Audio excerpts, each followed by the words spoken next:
Assalamualaikum warahmatullahi wabarakatuh. Waalaikumsalam Waalaikumsalam warahmatullahi warahmatullahi wabarakatuh. wabarakatuh. Alhamdulillah, alhamdulillahirabbil alamin. Wa bihi nasta'inu ala umuri dunya waddin. Wassalatu wassalamu ala asrafil anbiya'il mursalin wa ala alihi wa ashabihi ajmain. Amma ba'd. Alhamdulillah, puji dan syukur senantiasa kita panjatkan kehadiran Allah Subhanahu wa taala atas segala nikmat yang Allah berikan kepada kita. Kita berharap mudah-mudahan nikmat yang Allah berikan kepada kita senantiasa memanfaatkan dengan sebaik-baiknya dalam rangka mewujudkan ketakwaan keimanan kita kepada Allah Subhanahu wa taala. Salawat dan salam senantiasa kita hadirkan kepada junjungan kita Nabiullah Muhammad SAW. Semoga kita semua menjadi pengikutnya yang setia sampai di yaumil qiyamah, dan kita berharap kepada Allah mudah-mudahan di yaumil qiyamah kita mendapat syafaatnya. Amin ya rabbal alamin. Pada Golden Habit Forum yang ke-157 pada kesempatan yang berbahagia ini, insya Allah kita akan mengkaji kembali tentang memperkuat filter kebohongan yang insya Allah akan disampaikan oleh guru kita, Dr. Haji Kaca. Dan mudah-mudahan pada kesempatan yang berbahagia ini, para peserta Golden Habit Forum senantiasa kita menimba ilmu, saling berbagi dalam rangka ketakwaan kita kepada Allah Subhanahu wa taala. Untuk mempergunakan waktu dengan sebaik-baiknya, kami persilakan kepada Dr. Haji Agus Sukaca untuk menyampaikan materinya. Pada beliau dipersilakan. Assalamualaikum warahmatullahi wabarakatuh. Waalaikumsalam warahmatullahi wabarakatuh. wabarakatuh. Alhamdulillahi rabbil alamin. Assalatu wassalamu ala asyrafil anbiya'i wal mursalin Muhammadin wa ala alihi wa sahbihi ajma'in. Amma ba'd. Bapak Ibu, saudara-saudara sekalian, segenap partisipan Golden Habit Forum, rahimakumullah. Kajian kita masih melanjutkan serial sebelumnya, Mastering Speech. Bagaimana kita bisa mengelola pembicaraan kita sehingga setiap kata yang kita ucapkan itu menjadi bahagian ibadah kita. Karena Allah menciptakan manusia ini untuk ibadah. Nah, kita harus melakukan mastering. Kata-kata yang kita ucapkan merupakan bahagian dari ibadah kita. Ya, topik kita untuk episode 157 ini adalah memperkuat filter kebohongan. Artinya kita membangun filter agar kebohongan itu tersaring sehingga tidak sempat terucapkan. Ini mengingatkan ya materi sebelumnya bahwa kita perlu melakukan mastering memori kita sehingga dari memori kita hanya mungkin mengeluarkan kata-kata atau kalimat-kalimat yang diridhoi Allah. Berbicara dengan kalimat-kalimat yang diridhoi Allah tanpa dipikir-pikir. Ini menunjukkan sudah terjadi proses otomatisasi. Sehingga mekanisme pembicaraan kita itu sudah terjamin hanya yang benar, baik, ya.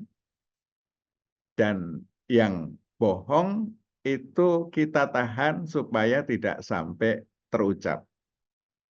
Jadi kalau ada keinginan untuk berbohong, ditahan supaya tidak sampai terucap.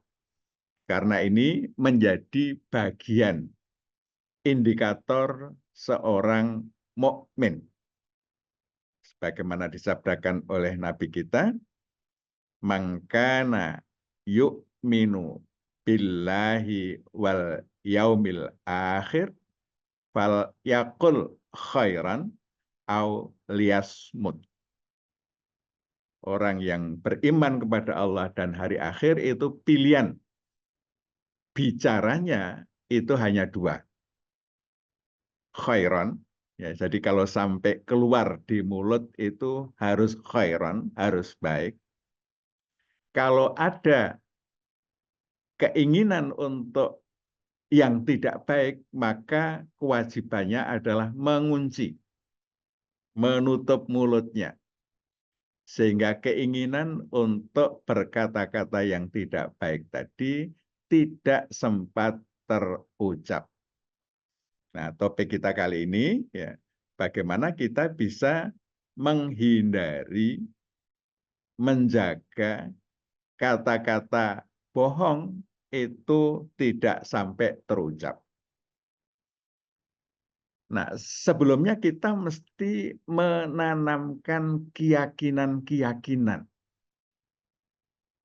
bahwa kebohongan itu merupakan keburukan, bahwa kebohongan itu dilarang oleh Allah Subhanahu wa Ta'ala, ditekankan oleh Nabi kita, ini harus menjadi bagian keyakinan kita, core belief kita, bahwa bohong itu sesuatu yang buruk. Bohong sesuatu yang tidak diridhoi oleh Allah Subhanahu wa Ta'ala. Ini yang harus kita tanamkan di dalam keyakinan kita. Dan ini menjadi bahagian penting dari tauhid kita. Karena Allah menetapkan kebohongan itu buruk, maka kita harus meyakini bahwa kebohongan itu buruk. Dan kita harus berusaha untuk tidak melakukannya. Jadi ini keyakinan yang harus kita yakini, kebohongan itu buruk. Sehingga Allah tidak memberi petunjuk kepada pembohong. Lagi ingkar. Innallaha la yahdi man huwa kadzibun kafar. Sungguh Allah tidak memberi petunjuk kepada pembohong lagi ingkar. Az-Zumar ayat 3. Di dalam Quran surah Al-Baqarah ayat 10, Allah juga berfirman, fi qulubihim marad fazadahumullahu marada walahum adzabun alim bima kanu yakdzibun. Dalam hati mereka ada penyakit. Lalu Allah menambah penyakitnya itu. Dan mereka mendapat azab yang pedih karena mereka berbohong. Jadi kebohongan itu akan menghadirkan azab yang pedih. Artinya apa? Artinya Allah itu betul-betul melarang. Kalau larangan ini dilanggar, maka akan diberikan azab yang pedih. Maka ini harus menjadi bahagian keyakinan penting kita. Nah, Rasulullah juga sangat menekankan hal ini. An Abi Wa'il, an Abdillah, qala Rasulullah sallallahu alaihi wasallam, iyyakum wal kadhiba. Fa innal kadhiba yahdi ilal fujur. Wa innal fujur yahdi ilan nar. Wa innar rajula layak zibu wa yataharral kadhiba hatta yuktaba indallahi kadzaban. Rasulullah bersabda, jauhilah kebohongan. Sebab kebohongan menggiring kepada keburukan. Dan keburukan akan menggiring kepada neraka. Dan sungguh, jika seseorang berbohong dan terbiasa dalam kebohongan, sehingga di sisi Allah tercatat sebagai pembohong. Nah, orang yang biasa berbohong, kemudian apa yang dilakukan selanjutnya mengulang-ulang kebohongan itu. Di dalam memorinya tidak ada filter yang menahan kebohongan. Ketika dia punya kepentingan untuk memperjuangkan kepentingannya itu, dia berbohong, dia akan lakukan dengan cara berbohong. Maka Allah akan catat dia sebagai pembohong. Nah, pembohong ini akan membawa dia ke neraka. Jadi Rasulullah mewanti-wanti kita, iyyakum wal kadziba. Jauhilah kebohongan. Ini menarik, ini dari Hafs bin Asim. Dia berkata, Rasulullah Sallallahu Alaihi Wasallam bersabda, cukuplah seseorang dianggap berbohong apabila dia menceritakan semua yang dia dengarkan. Apa yang didengar diceritakan kembali. Kalau di dalam medsos, apa yang diterima langsung di-share, diterima, di-share tanpa diverifikasi kebenaran. Jadi apa yang diterima di-share tanpa memverifikasi benar atau salah, ya, maka ini sudah masuk kategori pembohong. Jadi belum dikonfirmasi kebenarannya, sudah buru-buru di-share kepada yang lain-lain. Ini sudah termasuk berbohong. Oleh karena itu, ya, kalau kita menerima informasi, yang harus kita lakukan adalah memverifikasi apakah informasi itu benar atau tidak. Kalau benar, baru kita boleh untuk menceritakan kepada yang lain. Tetapi kalau kita menemukan ternyata informasinya tidak benar, kita tidak boleh menginformasikan kepada orang lain. Menginformasikan sesuatu yang tidak benar itu sudah termasuk bohong. Ya, jadi berat ini. Maka seorang mukmin, ya, itu harus memverifikasi informasi yang diterima sebelum kemudian diinformasikan kepada yang lainnya. Ini hadis riwayat Muslim. Jadi ini kita mesti hati-hati.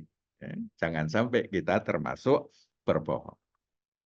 Nah, ini ada hadis yang sangat menarik tentang bohong ini. Hadis riwayat Imam Malik dan Baihaqi. Qila li Rasulillah sallallahu alaihi wasallam. Ditanyakan kepada Rasulullah sallallahu alaihi wasallam, ayakunul mu'minu jababan. Ya Rasulullah, mungkinkah seorang mukmin itu pengecut, ya, agak takut-takut gitu ya. Faqal, na'am. Ya. Rasulullah bersabda, kadangkala seorang mukmin itu ya agak takut-takut, ya agak pengecut, itu masih mungkin terjadi. Faqila lahu.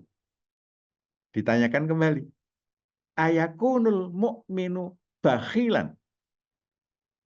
Mungkinkah seorang mukmin itu bakhil, pelit?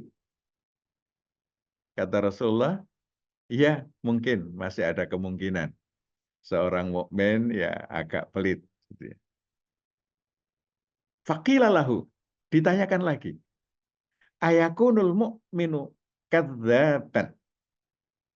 Mungkinkah seorang mukmin itu pembohong? Maka Rasulullah menjawab, la, tidak. Seorang mukmin tidak mungkin menjadi pembohong. Artinya apa? Artinya kalau kita berbohong, itu iman kita terlepas. Kalau terlepas, maka kita harus memasukkan kembali. Kita harus bersyahadat kembali. Oleh karena itu kita setiap hari wajib bersyahadat kan berulang-ulang. Setiap sholat kita wajib memperbarui syahadat kita. Setiap tahiyat kita membaca asyhadu alla ilaha illallah. Itu esensinya adalah memasukkan kembali iman kita yang mungkin terlepas gara-gara kita berbohong. Maka bersyahadat itu perlu berulang-ulang untuk memasukkan kembali iman yang mungkin terlepas. Ini Bapak Ibu sekalian, ini hendaknya menjadi keyakinan kita. Bohong itu sesuatu yang bisa melepas iman kita. Dan Allah sangat benci kepada pembohong, sehingga orang yang suka berbohong akan diberikan azab yang pedih. Berbohong menjerumuskan ke neraka. Ini yang harus kita jadikan menjadi bagian penting dari core belief kita, keyakinan kita. Nah, inilah sesungguhnya tauhid dalam hal ini. Kita menjadikan kebohongan itu sebagai sesuatu yang harus kita hindari. Kebohongan itu sebagai sesuatu yang harus kita filtrasi. Jadi ini bagian dari keyakinan karena apa?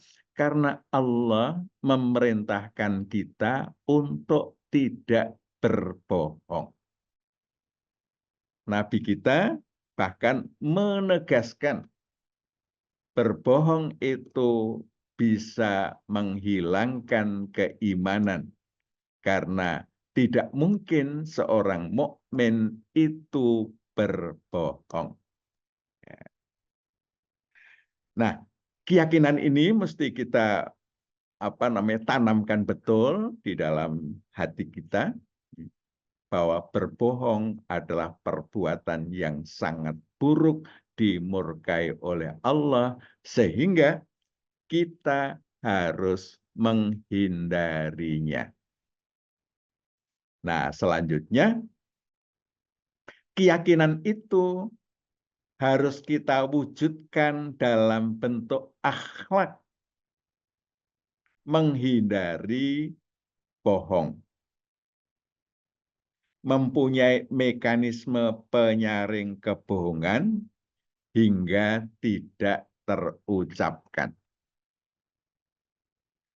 Bapak-Ibu sekalian, kalau di dalam tubuh kita itu ada ginjal. Ginjal itu fungsinya menyaring bahan-bahan yang tidak diperlukan oleh tubuh, yang tidak baik bagi tubuh, untuk supaya tidak melewati ginjal kembali ke sirkulasi tubuh. Ini ginjal, ya. Jadi darah yang beredar ke seluruh tubuh, ya, itu kan ada proses metabolisme yang sudah tidak diperlukan tubuh itu disaring oleh ginjal untuk kemudian dikeluarkan melewati ureter, saluran dari ginjal ke kandung kemih, nanti dari kantong kemih itu dikeluarkan lewat urin. Jadi urin, air kencing, itu merupakan sampah yang tidak berguna, yang itu disaring, difiltrasi oleh ginjal supaya tidak masuk ke dalam sirkulasi tubuh kembali. Sehingga darah yang disaring oleh ginjal itu kemudian dia menghasilkan darah yang bersih, yang bermanfaat bagi tubuh. Yang tidak bermanfaat dikeluarkan ke kantong kemih untuk kemudian dikemihkan, dibuang. Tidak boleh kembali. Jadi mekanisme menyaring kebohongan sehingga otak kita kemarin bicara otak itu ada area Broca yang memerintahkan pembicaraan, ya. Area Broca di dalam otak kita tidak mungkin meloloskan kebohongan untuk diucapkan oleh mulut. Mekanisme inilah yang disebut dengan akhlak. Ya. Ada mekanisme, ya, kalau istilah Ibnu Miskawai itu kan konstruksi batin. Mekanisme yang otomatis. Nah, konstruksi batin ini mesti diimplementasikan di area Broca di otak kita sehingga otak kita, pikiran kita tidak mungkin meloloskan kebohongan itu terucap di lisan.